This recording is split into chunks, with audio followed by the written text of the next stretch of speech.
Hola,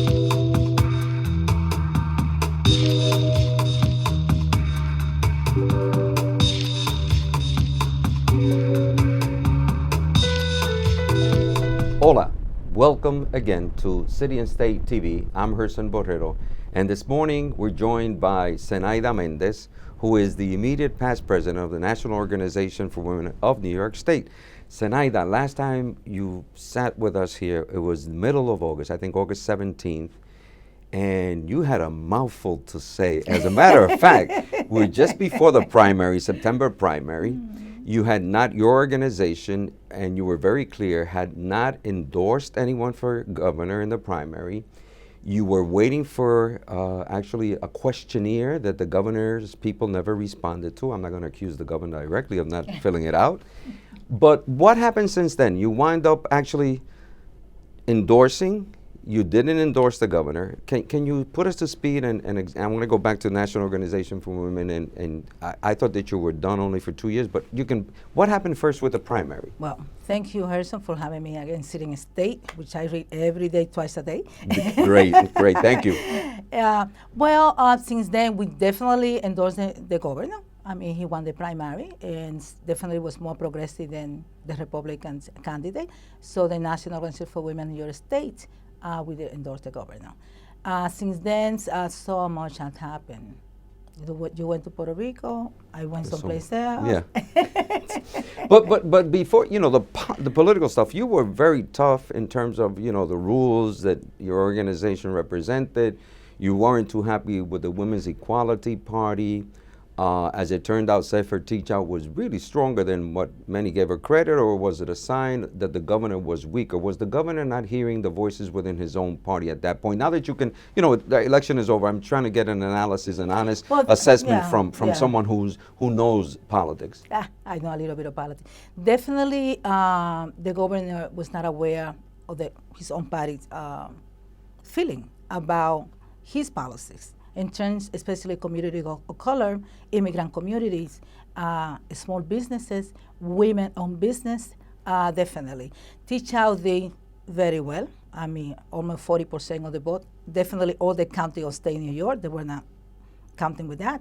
As a matter of fact, someone in his campaign said to me, she probably get 4 or 5% of the vote. She got almost 40% of the vote. So that was a big message. I'm very, very happy that we were able to see that we had a formidable candidate. We went through the process. The governor submitted his questionnaire. We have our meeting, and everything worked out.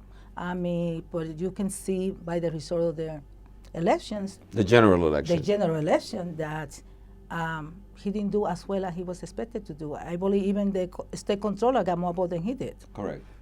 Do you attribute that to what? Is it the arrogance of Andrew Cuomo, or is he afraid to debate, or is it the fact that he takes it for granted that everybody's so in tune to whatever he does that he forgot that he had to retell his story, which is a great story, by the way, of accomplishment.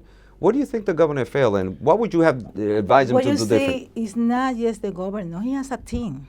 Right. So if you have a team and you're not going to take the advice of your team, what do you have a team for? Mm-hmm. So maybe the team didn't advise him correctly, or maybe they were reading the wrong poll. When they do polling, they were calling the wrong people. Nobody ever had called me. I've been voting since 1978 in New York State. I had never received one phone call from one of the posters. It goes to the communities of color's exclusion. The fact that they were present in numbers, but yet we don't count. Also, surprisingly, he did all these things for upstate, but it was downstate who delivered the actual vote. Exactly. And there's more of us that look like you and me than those folks that he was depending on. What is the governor what doesn't he understand? I have no idea. I have never had a conversation personally with him, which I would love to have. Also, we knew that the Women Equality Party was a farce. It was just a line for him to have some backup, and it was an embarrassment. It is an embarrassment today. Already Christine Quinn said that she's a Democrat and she's not switching to the Women Equality Party when she was the spokesperson of the Women Equality Party. So they won by a slight margin. They got the 50,000 vote. But it is, to us, it's an insult, and I said it here before. And now I'm pretty sure it's not going to be a party. It was just used for this election in particular. Again, we know that the women equality agenda is not going to be delivered unless all those Republicans, they are the majority, are really going to switch, which I doubt it. So everything that he had promised the women, I doubt very much that he's going to accomplish. When it comes to women, the power that you have it in numbers, you also are registered men. What are women like Christine Quinn not getting? The so-called progressive liberals, the people, even within your own organization. I understood that you were just doing 2 years, and we can get into that, but and then you wound up running because there was nobody, I think, correct me if I'm wrong, and then you ran, but then they came up with a candidate out of nowhere. Of course, you're happy with the fact, not happy, but you accepted the fact that you're no longer the president and you're going to continue to work with now. But first, Christine, does Christine hurt the women's movement in New York State? I have to tell you the truth. It's not that she hurt or doesn't hurt, because I believe in the masses. So one person cannot have so much influence.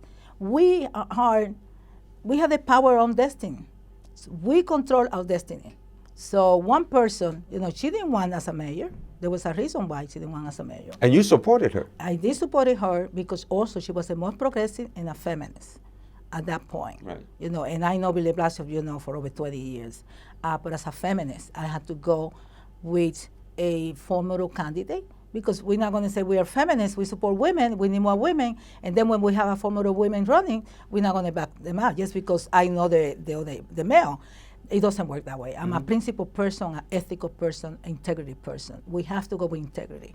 And that's why we also support Teach Out, because she was a formidable candidate and respected us. She reached out to us immediately, knowing that we are formidable women organization in the state of New York. And I am very, very proud. In the last 2 years that I presided the National Organization of Women in New York State, I elevated the profile on now. No one can deny that. My team and I have elevated now New York State to the status that haven't had in over 20 years. What happened then? You ran for re-election. Was there interference here from the Cuomo people? Because, you were strong in criticizing them. Was there any kind of backlash? Because last time I heard, you were here mid-August. They went through a primary thing, and then the next thing, you're in a race. Then I couldn't, we tried to talk to each other. We tried to get you back here, but you were involved in pursuing the presidency. But all of a sudden, there was no candidate. Then you wind up, next thing I hear, that you had lost to someone. Was this candidate put up by the governor? Well, listen, now New York State bylaw states that you, as long as you're a member, within 60 days prior to the day of the election, the convention, you are eligible to vote.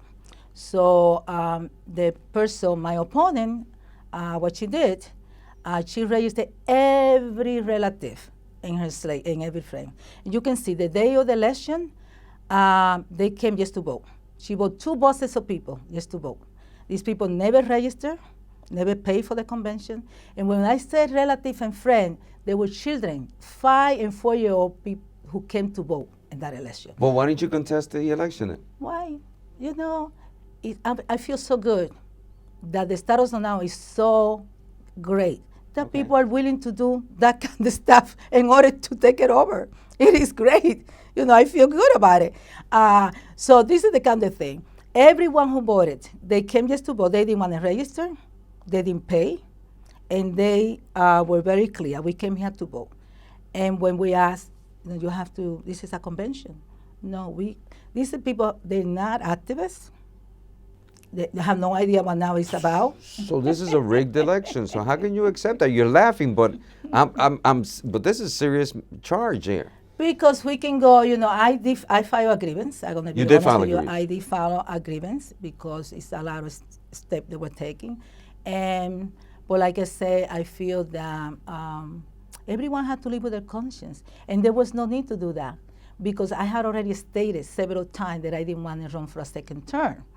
Because as you know, I wear a lot of hats. Right. I also run the National Dominican Women Caucus and all this organization, the Dominican Women Coalition, the National Latina Coalition. I'm involved in many things. The environmental justice movement, I'm very involved with that too. So I do a lot of stuff. Plus, I do the grassroots media for Right. the Manhattan Neighborhood Network.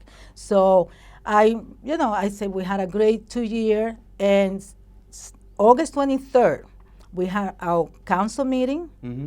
The people from the other slate were there, and no one stepped up. And I said, okay, but then I'm willing to do it for a second term, because we didn't want to then form the organization at the state level, because no one run for president.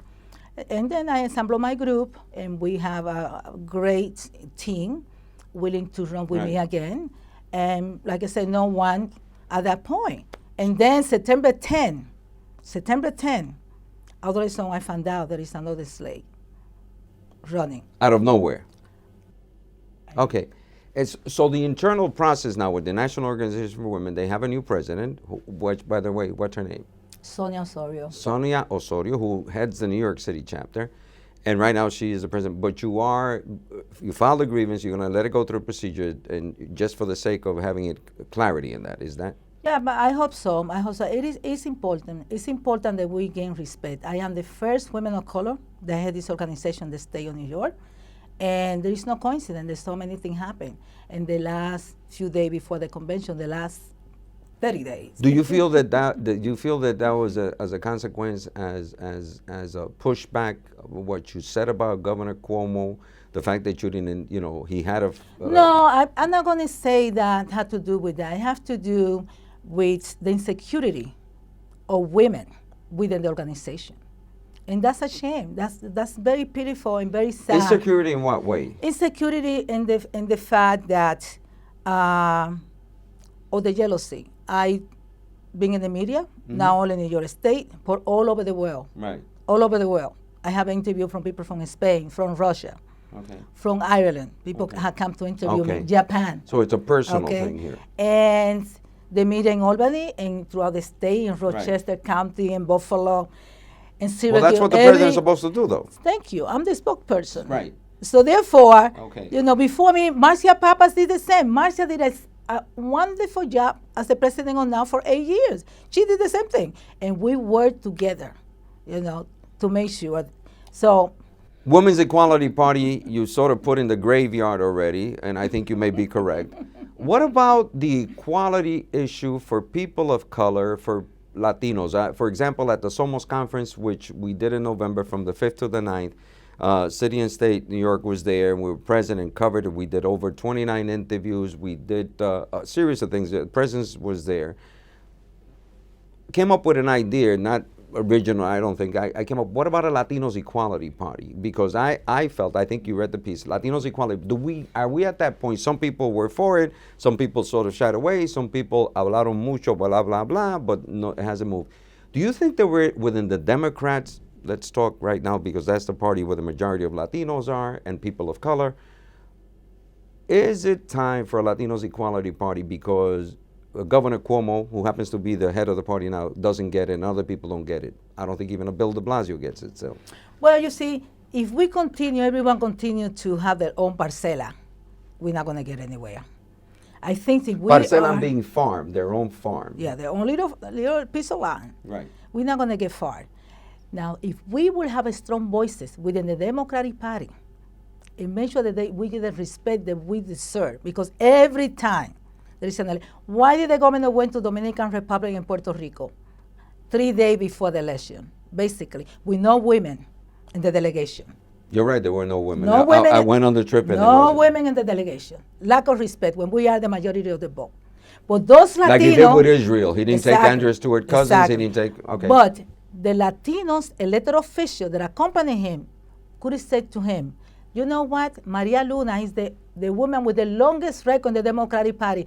She has to come. Luisa Ferreira, she has to come. Why they bring some women to Puerto Rico?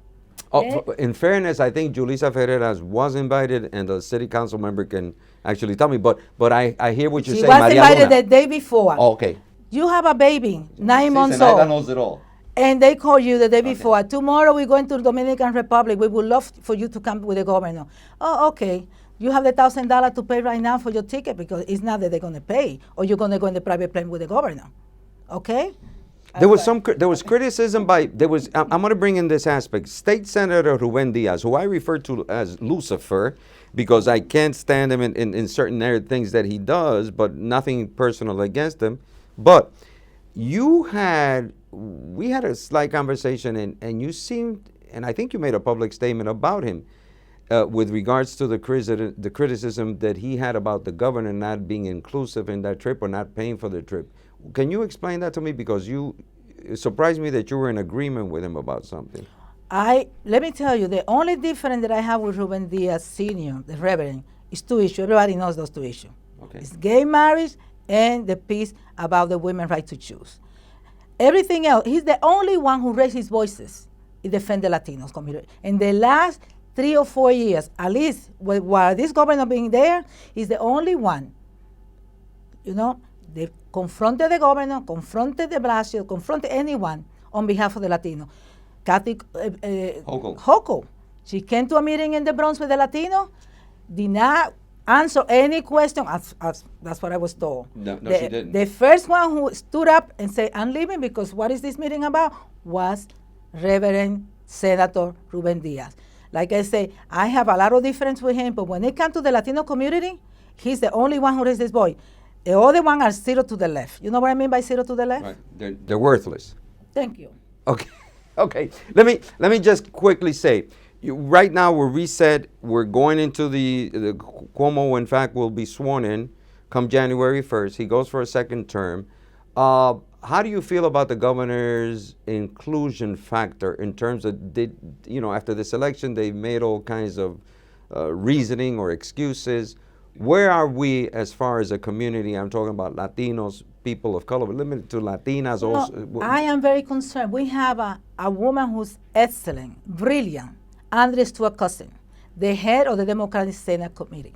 Why can't she be the speaker? Why the governor doesn't say to Jeff Klein, enough is enough. You are a Democrat, you fall in line with the Democratic Party. And let Andres to a cousin, our first woman, she happened to be a fine black woman too. Why don't you let her govern and let her be the head of the Democratic Senate Conference, as she should be, and as he promised he would do? We lost valuable women in the state Senate. Just like we did a couple of years with valuable women right here in the city council. Cecile Drackett, who was doing an excellent job. We lost that woman. Why would we lose that woman? When you have 30 million in the bank that you can help. Exactly.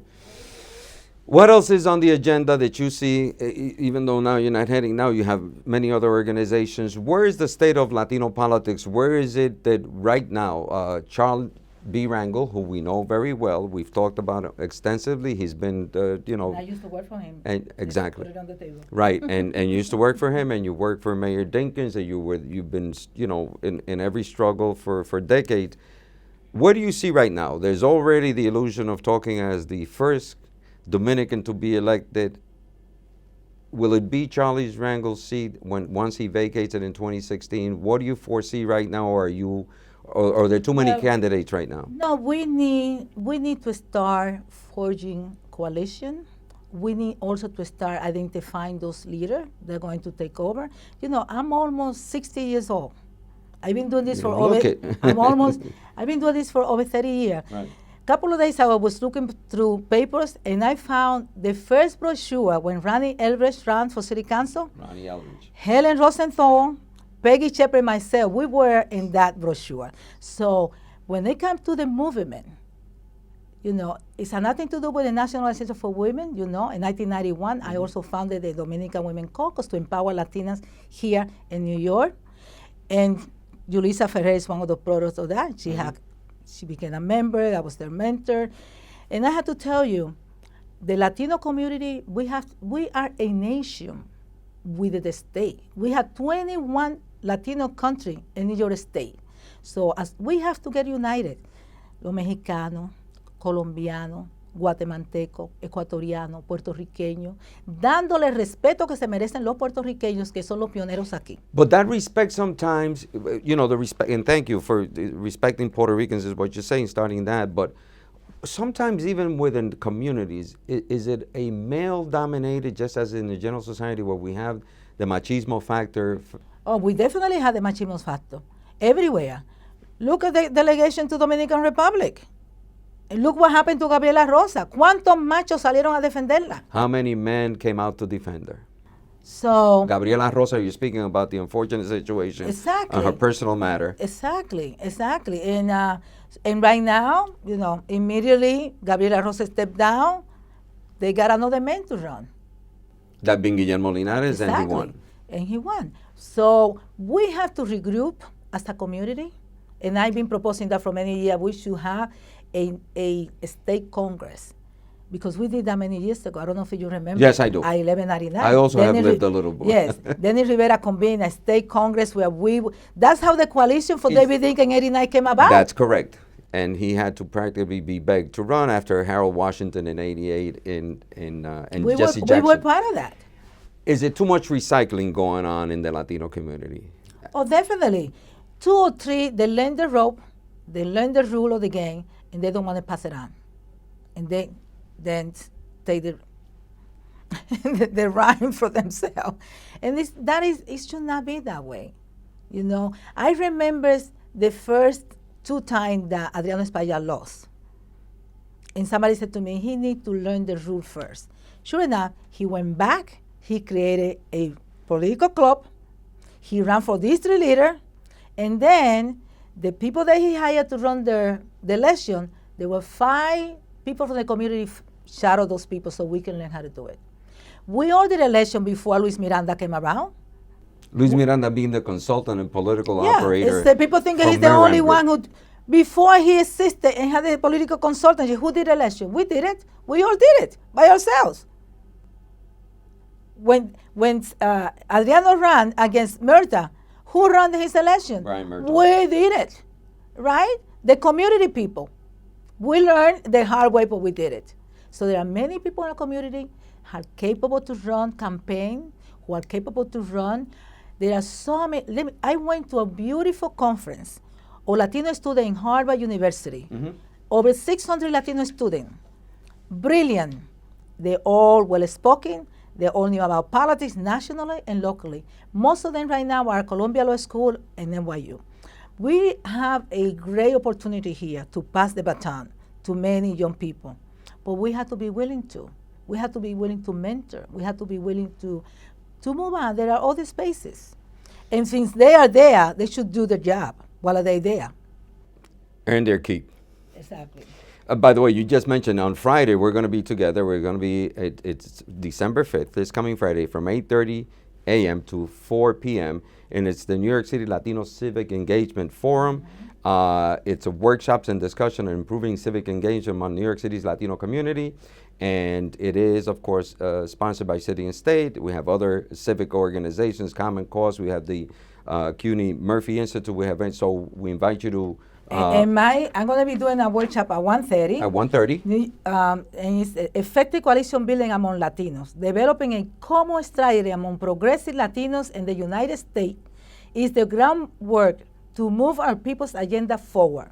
How to maximize our potential, identify common issues, how to speak with one voice as Latinos in New York. So that's this coming Friday, December 5th. You'll get to hear Zenaida in person. I'll be there also. But in spite of me, you can come by. It's from 8:30 in the morning to 4 p.m. The Murphy Institute at CUNY, 25 West 43rd Street. You can get more information on City and State. And what else did you want to say? I want to say that Carla Garcia, okay, who is a Garifuna, is going to be in my panel. Explain what a Garifuna is. Garifuna are Afro-descendant people from Honduras. This is very important. Also, Assemblyman Víctor Pichardo is going to be in my panel, right. And also Naila Caicedo. It's a true coalition. We're going to have a Dominican, Colombian, Hondureñas, in the panel. So I'm living true to myself. It's a coalition. Great. So, Zenaida, thank you so much for being again with City and State TV. I'm Gerson Borrero, and we'll see you on Friday.